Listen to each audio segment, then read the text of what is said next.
All right, guys, these last few questions are covering the linear regression that we talked about yesterday. So basically, we are given a set of data, and it's not perfectly linear, right? If we were to actually draw this graph, right, it'd be like 1, 5, 3, 10, 6, 22, it's like way up here, 7, 30, right? It's kind of like all over the place. So it's not perfectly linear, but it does follow a linear pattern, right? So we're going to put all of this wonderfulness in Desmos, right, and let it tell us what's going on. Before we do that, though, let's actually talk about what this is talking about. So this is the number of rabbits at any given number of minutes. Okay, so minutes. So after 1 minute, there's 5 rabbits. I don't really know what's happening. It's a weird problem, right? But maybe people are up here, the increasing number of rabbits in his yard, right? So when he looks out in his yard, after 1 minute, he sees 5 rabbits. After 3 minutes, he sees 10 rabbits. I would also be increasingly concerned if I saw 50 rabbits in my yard after 15 minutes. All right, so he's keeping track, though. So that's what's happening in Timmy's backyard. All right, so we're going to go to Desmos. So I'm going to kind of click back and forth here. Sorry, let me get all this out of here. And let me get back to my normal home screen. Okay, so remember what we're gonna do is we're gonna go to the plus button in the upper left-hand corner and hit add a table. And then we're gonna put in all of our X's and Y's. So our X's were minutes, right? So 1, 3, 6, 7, 11, and 15. Okay, and then our matching Y's. So 5 went with the 1, and then 10, 22,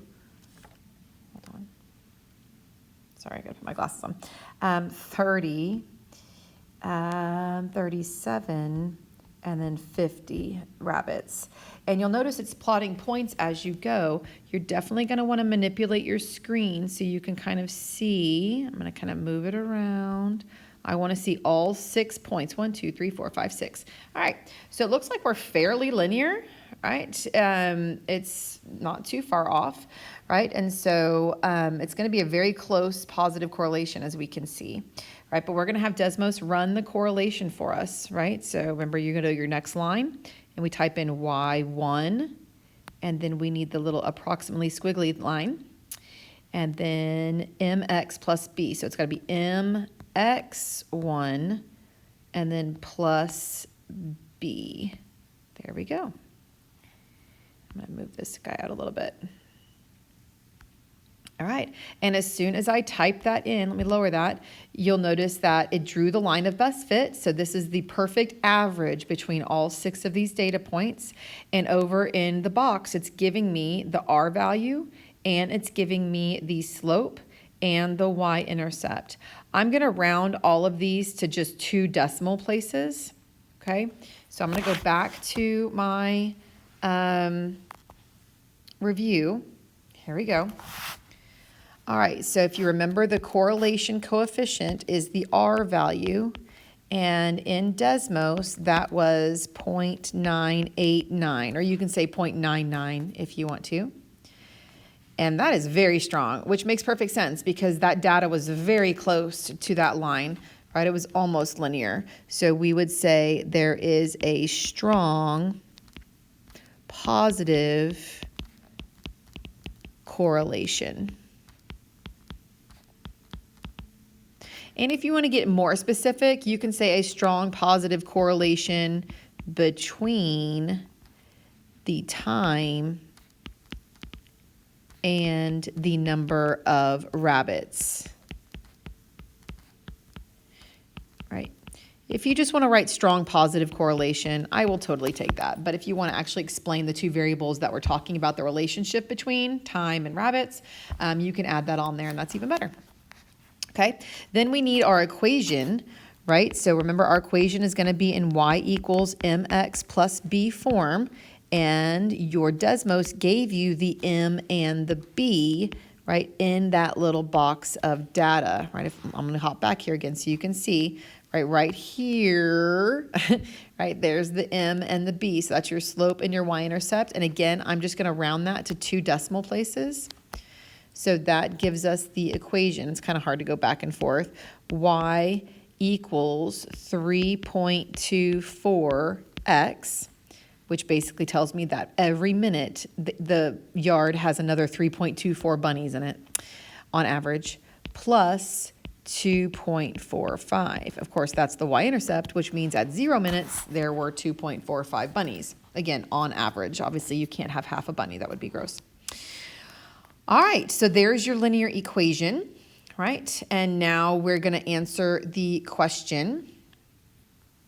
I guess sorry, I'm all over the place. Sorry about that. I'm going to move this up here, right? That's what they wanted us to write up there on part A. Sorry about that. So on part C, it says, using your equation, how many rabbits will there be in 25 minutes? So you just need to be super careful and make sure you know what variable you're solving for, right? How many rabbits? Well, rabbits is Y. Will there be in 25 minutes? Well, that's time, and time is X. So they're giving you the X. They want you to find the Y.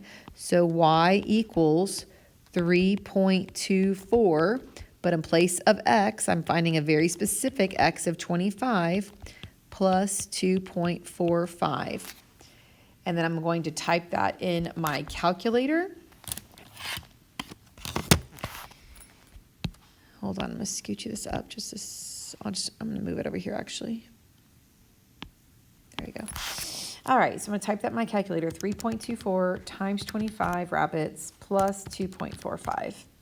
And I'm getting 83.45. So, and remember, these are all approximations. So if you want to put an equal sign, you can. I'm just going to put a squiggly for an approximation, 83.45. And I can't have 0.45. I can't have a half a rabbit, basically. So the 4 tells me that the 83 is going to stay. I'm just going to round down to 83 rabbits. So approximately 83 rabbits is my final answer there. Okay. So some answers, depending on what you're talking about, some answers you can leave as a decimal. Like if I'm talking about money, then, $83.45, that'd be totally appropriate. But I can't leave 83.45 rabbits, right? That's just weird. So we're going to round that. All right, let's see. Number 33 is another one of these exact same problems. So here we go. I'm going to go back to my Desmos. I'm going to clear out everything that's in there, right? And I'm going to go to add table. And I'm going to type in, let's see, what are we talking about right now? Dave is selling snow cones, right? So this is how many snow cones he's selling every hour. So we want to type in that in 2 hours, I'm just going to do these 1 point at a time. He has 6 snow cones. And let's see, at 3 hours, he sold 15 snow cones. And you'll notice it's plotting my points on the graph as we go. 5 hours later, he sold 23 total snow cones. 7 hours, he sold 31. 9 hours, he sold 42. And 10 hours into it, he had sold 50 snow cones. And again, you can see all those lovely 6 data points over there in my Desmos. If you can't see yours, you can just shrink your X and Y axes, put your fingers on the actual axes and stretch or shrink them down. And you can see those 6 points. So obviously it looks very close to linear. I'm expecting a very high R value or correlation coefficient because they're very tight to a line. But I'm going to have Desmos tell me what that line is. So here we go. Y1 is approximately, right, with our little squiggly, mx sub 1, you can just hit 1, it'll put it down there for you, plus b. And there you have it. It draws our nice, beautiful linear regression line, right? And that's the average of all those data points. And so it's, again, in this box, it's giving me the R value of 0.994. And then it gives me my slope and my y-intercept, which again, I'm just going to round to 2 decimal places. Okay, so I'm going to hop back to my review. All right, let's go ahead and write the equation. So y equals, right, so basically 5.10 or 5.1 because it was 5.096 or whatever. All right, and then our y-intercept was negative 2.74. Now, obviously, I know you can't sell negative snow cones, but remember that y-intercept isn't really useful to me, but I have to have, if my data is doing this and I draw my line, right, I'm going to have a negative y-intercept. It just doesn't mean anything in context of this problem, right? But I still need the negative y-intercept to draw the accurate line that represents the line of best fit for the data, right? So just kind of keep that in mind. All right, so let's see. What is the correlation coefficient? All right, what was that again? I forgot now. 0.994, or you can just write 0.99 if you want to. So R equals 0.994. I mean, it does not get much closer than that, right? That is totally a very strong positive correlation. And again, the strength is how closely packed it is to the line. The positive is because it's an increasing line and has a positive slope, right? So those are the two things we're describing. So a strong positive correlation. And if you just want to stop right there, I'm totally fine with that, but I'm going to add on and be just more specific. There is a strong positive correlation between the two variables, between hours and sales, right? Or you can write the number of hours worked and the number of snow cones he sold, right? You can be as specific as you want there. All right, and then lastly, it says how many hours. Okay, well, hours is which variable? X. Again, remember your table is always XY. Does he have to work to make a total of $250? Well, sales is Y. So they're giving you the Y value, and they want you to solve for X. So that means we've got to take the Y, and we're plugging it in here. Right, so I'm completely rewriting the equation, but instead of y equals, I'm putting 250 equals 5.10x minus 2.74. And then that is the equation that I am solving. All right, so this is just your normal everyday two-step algebra equation, right? We're going to add the 2.74 constant to the other side. Right, which is going to give us 252.74. And then, of course, we're going to divide by the 5.1.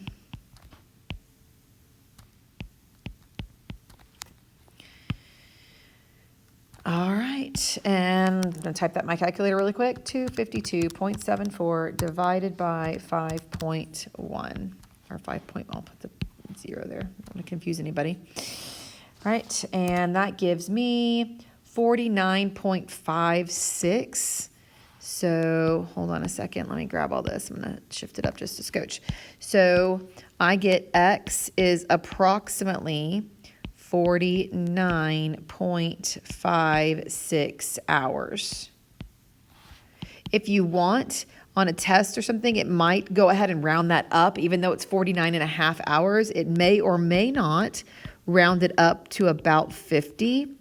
That's just something, if it's like a multiple choice question, it would probably say about 50 hours, right? And so you would just pick the number that was closest to your outcome, right? If I actually wanted you to solve for X, I'd probably prefer you leave it as 49.56 hours, okay? All right, what do we got? 2 left. All right, here we go. Jessica's keeping track of her extra cash stash. The table below shows how much money she has remaining.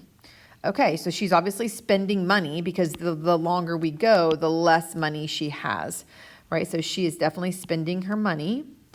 All right, so let's put that. Again, we're going back to Desmos. I'm going to clear out everything I have in there. And I'm going to add a table so I can put all that information in. So here we go. Week 1, she had $750. Week 2, she had $695. Week 3, she had $620. Week 4, she had $550. 5 was $450. And week 6, is $3.95. All right. Now you'll notice I don't see any points in my window because these numbers are really big on the y-axis. So I'm going to shrink down my y-axis, and there they are. There's my 6 data points, and I can even spread them out a little bit this way, right? But we know that they're way up there in the hundreds on the y-axis, so we're going to have to shrink that guy down. Now look at these guys. I mean, that almost looks linear. It's definitely not exactly linear, but it's close. But do notice the negative trend, right? So that's going to tell us something. All right, so I'm going to go in and type in my y1 equals m, and then x1 plus b. Uh-oh, what happened? What happened to my y values? That's weird.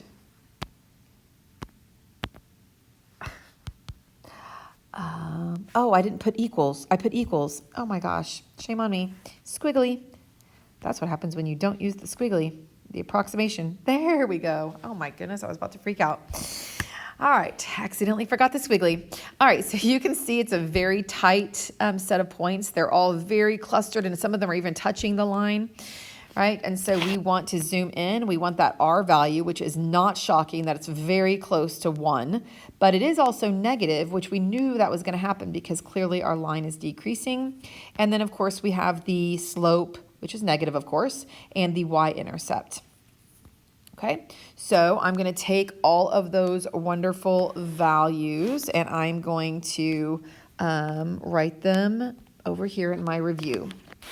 All right, so our linear regression equation, right, was, I got blue, y equals negative 73.71 if I rounded 2 decimal places, and then our y-intercept was 834.67.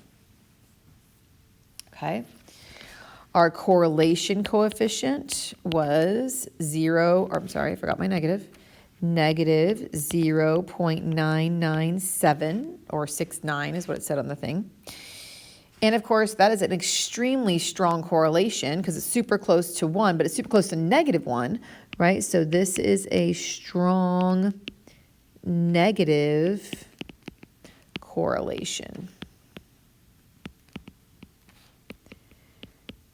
And again, I didn't really need the R value to tell me that. I knew that before when we did the graph, right? Strong negative correlation between weeks and money remaining.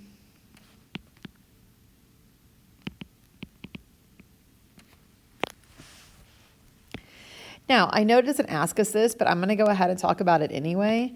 If it asked you to interpret the slope, because that's what we did in Unit 3, this would mean that she is spending, hence the negative, approximately on average $73.71 per week on average, right? So that's what that would mean. And then our y-intercept over here means at 0 weeks, so when she started this little venture, she had on about, it's not exact because it's the line of best fit, she had about $834.67 at week 0, right? So if we added like a 0 here on the calendar, or on the table. Okay, so again, just being able to understand what these numbers are talking about. All right, so how much money will Jessica have after 9 weeks? All right, how much money, which is y, right, if you want to, x, y, will Jessica have after 9 weeks? And weeks is the x. So these are the ones we like the most, right? Plugging the number in for x and solving for y. So y equals negative 73.71 times x, but we are plugging in a 9 for that, plus 834.67. So I'm going to type that in my calculator. Negative 73.71 times 9 plus 834.67. All right, and I am getting approximately, because remember, these are all rounded decimals at the end of the day, right? Approximately $171.37. Again, if you were taking a multiple choice test, they might just round down and say about $171. So they might round to the nearest dollar, right? But for our purposes here, then we're just answering and like a open-ended question. I'm going to go ahead and go to the nearest penny because that's what my calculator is doing. It is still a rounded number, don't get me wrong, because these decimals right here, these actually go out infinitely, right? And so our Desmos is just chopping it off at 4, and then we're taking another step and chopping it off after 2 decimals, right? So we've got a little bit of rounding error going on here. So that's not my exact answer. All right, our last question, it says the population for Webb County, Texas from the year 2000 to 2010 is shown in the graph. Now, I know some of you guys have been confused by this, right? So when the x-axis is labeled number of years since 2000, right? That means that the 0, of course, is the year 2000, right? And this is 2002, and this is 2004. Right? Because I'm not going to sit here and draw my x-axis like a mile this way just until I get to the year 2000, right? That's kind of ridiculous. So most of the times when we're actually talking about graphing years, we usually have a year that is our 0, right? And so we kind of want to pay attention to that. Okay, so it says, if this trend continues, what will the population be in 2015? Okay. So if this was a multiple choice question, then I would totally just take my ruler and I would extend the line, and I would also extend this and be like, okay, this is 12, this would be 14, so this would be 16. Again, I'm trying to be very accurate. So it looks like this, I'm going to erase all this in just a second, bear with me. So it looks like this, 12, 14, here's 2015 right here. And I'm going to follow it all the way up, and then I'm going to follow it over and kind of guesstimate what that population is right there at that point. So it kind of looks like about, you know, a little past 275,000, like 277, 278, something like that. So if this was a multiple choice question and I had multiple choice options to look at, I could just do this one visually. But this is not one of those multiple choice questions. I clearly don't see answer choices. So I'm going to have to actually do all the algebra for this problem, okay? Which means I'm going to erase all of this. All right. We have a line, right? This is our line right here. And what do we know about this line? Oh, it looks like we have a slope. We can find what the slope is and the y-intercept, right? So our goal is to write the y equals mx plus b on our own without the assistance of Desmos, right? So we're going to first find the slope. This is what your whole Unit 3 test was about. We're going to find the slope by doing y2 minus y1 over x2 minus x1. All right, so we're going to do 250 minus 193, which gives us 57, and 10 minus 0, which is 10, and that's about 5.7, or 5.7 over 1, right, which basically means that the population is increasing, right, by 5.7 thousand every year, every 1 year. Okay, so 5,700 essentially. All right, now the really cool thing is I want to write this in y equals mx plus b form, and the awesome part is I know the y-intercept.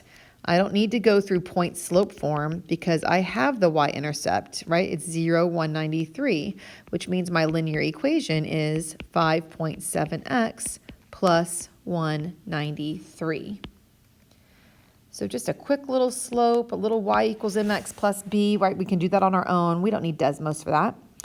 You can do it in Desmos, though. I'll show you that in just 1 second.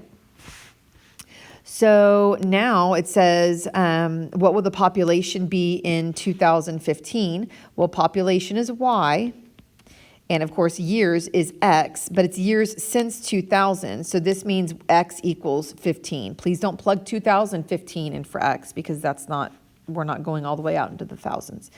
So here we go. So we're going to type in y equals 5.7 times 15 years after the year 2000 plus 193.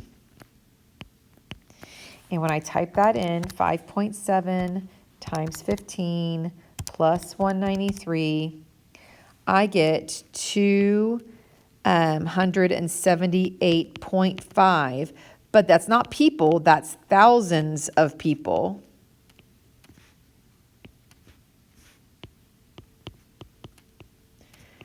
So you can either write your answer like that, or you can actually multiply that by 1,000, which actually means 278,500 people, right? That is our approximate. Again, that's not an exact answer, right? But that's just kind of an approximation of where that would fall on the line. Okay. All right. Well, that concludes our Unit 4 review. I hope you feel ready for your test, and just let me know if you have any questions.